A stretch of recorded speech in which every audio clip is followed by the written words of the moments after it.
যাবো হচ্ছে 10:30টার ট্রেন, এখানে চলে আসছি 1.5 ঘন্টা আগে। মানে কখন বাসায় পৌঁছাবো এই ফিলিংসটাই আমাকে ধরে রাখতে পারতেছে। আজকের আনন্দটা বলে বোঝানোর মতো না আসলে। কোন সময় খালি বাড়িতে যাইবো, আজকে সারা রাত ঘুমাইতে পারি নাই। ওর নাম জিমি।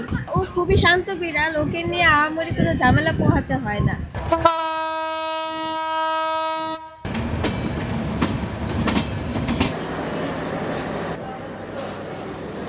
আসলে আমার সবাই তো গ্রামে থাকে, মানে এই বছরে 2টা ঈদে যাওয়া হয়, তো পরিবারের সবাই যেহেতু গ্রামে, আমার অবশ্যই ভালো লাগছে। আর সবাই একসাথে ঈদ করার আনন্দ অন্যরকম মজা। শহরে থাকলেও এই ঈদ উপলক্ষে সবাই একসাথে গ্রামে যাই, খুবই ভালো লাগে। তা মানে নিজে প্রকাশ করা যাবে না অনুভূতি। গ্রামে যে আমাদের পরিবারের সবাই থাকে না, ওরা বেশি আমাদের জন্য ওদের আগ্রহে অপেক্ষা করে যে এই বছরে 2টা দিন যাবে, গেলে পরে সবাই একসাথে আনন্দ করে ঈদটা কাটাবো আর কি। বছরে একটা ঈদ করতে পারে ফ্যামিলির সাথে, অনেক আনন্দ লাগছে। তারপরে সব দিক দিয়ে সব কিছু ঠিক আছে, জার্নিও ভালো হবে ইনশাল্লাহ আশা করি। অনেক আনন্দ লাগতেছে ফ্যামিলির সাথে একটা ঈদ করতে পারি। প্রতি বছর একটা ঈদ করা যায়, চাকরি করি। গ্রামে অনেক ভালো, কারণ ফ্যামিলি থাকে, বন্ধু বান্ধব থাকে, আত্মীয় স্বজন থাকে, সবার সাথে ঈদ করা যায়, এটা অনেক বেস্ট। সাথে শাশুড়ি আছে, হাজবেন্ড আছে, বাচ্চা কাচ্চা আছে, দেবর আছে, দেবরের বউ আছে। বাড়িতে মানে বাবার বাড়ি মানে আমাদের বাড়ির কাছে, বা আমরা আত্মীয় স্বজন সবাই বাড়িতে আছে, মানে অনেকটা আনন্দিত। মানে চেষ্টা করলে তো ঢাকা থাকতে পারতাম, কিন্তু ঢাকা তো মানে থাকার মতন এরকম মানে ভালো লাগতেছে না। আনন্দ তো আনন্দই। ঈদের সময় বাড়ি যাওয়া তো একটা আনন্দের বিষয়। আর তাছাড়া পরিবারের সকল আছে, মায়ের পা ধরে সালাম করা, এটা একটা স্বর্গীয় অনুভূতি, যেটা আমি ঢাকা থাকলে কখনো পসিবল।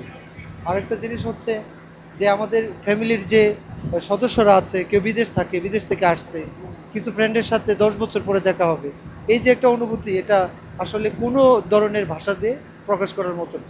আমি কিন্তু যাবো হচ্ছে 10:30টার ট্রেন, এখানে চলে আসছি 1.5 ঘন্টা আগে। মানে কখন বাসায় পৌঁছাবো এই ফিলিংসটাই আমাকে ধরে রাখতে পারতেছে। ঈদ যাত্রা শুধু ঈদ না, এটা হচ্ছে মানে বিশাল অনুভূতির একটা বিষয়। আর ঈদ তো একটা উপলক্ষ, এই উপলক্ষের মাধ্যমে আমরা আমাদের অনুভূতিগুলো প্রকাশ করতে পারি, এক্সপ্রেশন করতে পারি। সকল ভাইদের সাথে একসাথে হয়ে খাওয়া, ছবি তোলা, সকালবেলা রুটি খাওয়া, এই যে বিষয়গুলো খুব ভালো লাগে। এই যে কিছুক্ষণ আগে ভিডিও কলে কথা বললাম, আমার আম্মু বলতেছে কখন যাব কখন যাব, ওনারও কিন্তু এক্সাইটমেন্ট কাজ করতেছে। আম্মুর সাথে কিছুক্ষণ আগে ভিডিও করেছে। অনেক ভালো, অনেক আনন্দের, অনেক ভালো লাগতেছে যে ফ্যামিলির সাথে ঈদ করব, এটাই অনেক কিছু। সবচেয়ে বড় কথা, খুব এক্সাইটেড আমি, আমার বোন দুলা ভাই ভাগিনাদের সাথে ঈদ করব, এটাই অনেক কিছু আমার জন্য। খুবই আনন্দদায়ক। আজকে পরিবেশটাও ভালো, অনেকটাই ঠান্ডা, গরম কম আছে। তারপর ভিতর প্রবেশেও খুব সুন্দর ব্যবস্থা দেখলাম। বাইরে টিকিটবিহীন যাত্রী খুবই কম আছে, খুবই সুন্দর। বাড়িতে যাচ্ছি 1 মাস। যে ঈদ যাত্রার ফিলিংস অবশ্যই ভালো, স্বপ্ন যাবে বাড়ি অবশ্যই ভালো। পরিবার ছাড়া ঈদ করা হয়নি, পরিবারের সাথে ঈদ করার জন্যই বাড়িতে যাওয়া। ঈদ যাত্রা আসলে এটা খুবই খুশির এবং আনন্দময় একটা দিন। আজ হচ্ছে মা মাটির জন্য আমরা ঈদে যাচ্ছি, বাড়ি যাচ্ছি। আসলে এটা মানে আজকের আনন্দটা বলে বোঝানোর মতো না আসলে। আমরা ঢাকায় থাকি, ঢাকায় পড়াশোনা করি, তো পড়াশোনার সে ক্লান্তি, আমরা মেসে থাকতে হয়, মেসের সে ক্লান্তি বা খাবার দাবার যে একটা কষ্ট থাকতে হয়, তো সেই কষ্ট থেকে আসলে সবসময় একটা ভিতরে যে অনুভূতি থাকে যে মানে আমাদের বাড়ির প্রতি একটা সবসময় টান লাগে, সেই টান থেকে আজকে ছুটে যাওয়া আর কি। আর সামনে পবিত্র ঈদুল আজহা, তো ঈদুল আজহাকে যে কেন্দ্র করে হ্যাঁ আমরা হচ্ছে আজকে এই আমাদের ঈদ যাত্রা আর কি, অনেকদিন পরে বাজে যাচ্ছি। আসলে সেটা অনুভূতি মানে অনুভব বলার বোঝানোর মতো না আর কি। ও খুবই শান্ত বিড়াল, ওকে নিয়ে আহামরি কোনো ঝামেলা পোহাতে হয় না। তো এখন ওকে নিয়ে একটু ঝামেলা আছে, কারণ ও গরম নিতে পারে না, অতিরিক্ত গরম, এর জন্যই আর কি। আর এমনিতে কোনো সমস্যা নেই। এটা তো সবসময় একটা ইয়ে থাকে যে আমরা স্টুডেন্ট মানুষ, শহরে থাকি, পড়াশোনা করি, বাসায় যাওয়া লাগে, বাবা মা আছে, এটা অন্যরকম অনুভূতি। তাদের সাথে ঈদ করবো, সবাই আসবে, সবাই একসাথে ইয়ে করা হবে। ওর নাম জিমি। না, ও তো খুব শান্ত বিড়াল, আমি এক্সপেকটেশন রাখি না ওইরকম করবে না। ও আমার সাথে আছে 6 মান্থ।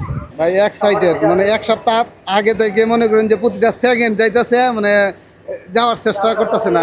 কারণ কি, কোন সময় খালি বাড়িতে যাইবো, আজকে সারা রাত ঘুমাইতে পারি নাই। তাও অনেক কষ্ট হয়েছে আসতে, তারপরেও মাশাআল্লাহ ভালো লাগতেছে, যাইতে পারতেছি বাড়িতে। প্রত্যেকের পরিবারেই তো ঈদের জন্য অপেক্ষা করে, আমরাও অপেক্ষা থাকি কোন সময় তাদের সাথে গিয়ে মিট হব। তারাও মানে পচায় থাকে যে আমরা কোন সময় আসতেছি।